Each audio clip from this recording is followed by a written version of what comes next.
ఎన్నికలకి ముందు సంపద సృష్టించి సంక్షేమ పథకాలు అమలు చేస్తామని కూటమి నేతలు చెప్పారన్న మాజీ మంత్రి పేర్ని నాని జరుగుతోంది మాత్రం అందుకు భిన్నంగా ఉందన్నారు.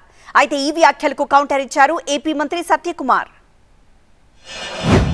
ఎన్నికల ముందేమో డబ్బులు ఎక్కడి నుంచి వస్తాయి, జగన్మోహన్ రెడ్డి గారి కన్నా ఎక్కువ హామీలు ఇస్తున్నారు కదా, ఆయన ఉన్నప్పుడేమో శ్రీలంక అయిపోద్దని చెప్పారు కదా, ఈ హామీలు ఎక్కడి నుంచి వస్తాయి అంటే సంపద సృష్టిస్తాం, సంపద సృష్టించి ఆ సంపద ద్వారా మేము జనాలకి మేము ఇచ్చిన హామీలు నెరవేరుస్తామని చెప్పినటువంటి వాళ్ళు ఇవాళ రోజు మంత్రులకి ఆయన క్యాబినెట్లో కూడా ఇవాళ చెప్తున్నా అంట, అందరికీ చెప్పండి ప్రజలకి డబ్బులు లేవు, ఖజానాలో డబ్బులు లేవు అని చెప్పని. సంపద సృష్టిస్తాం అని చెప్పండి మాట వాస్తవమే, సృష్టించే పనిలోనే ఉన్నాం. అయితే అల్లావుద్దీన్ దీపం అయితే చేతులు లేదు. ఎందుకంటే ఇమీడియట్గా ఇప్పుడు జీతాలు ఒక రోజులో సంపద సృష్టించబడదు. సంపద సృష్టించాలంటే దానికి దీర్ఘకాలిక ప్రణాళిక ఉండాలి. సంపద సృష్టి మాత్రం కొంచెం సమయం పడుతుంది.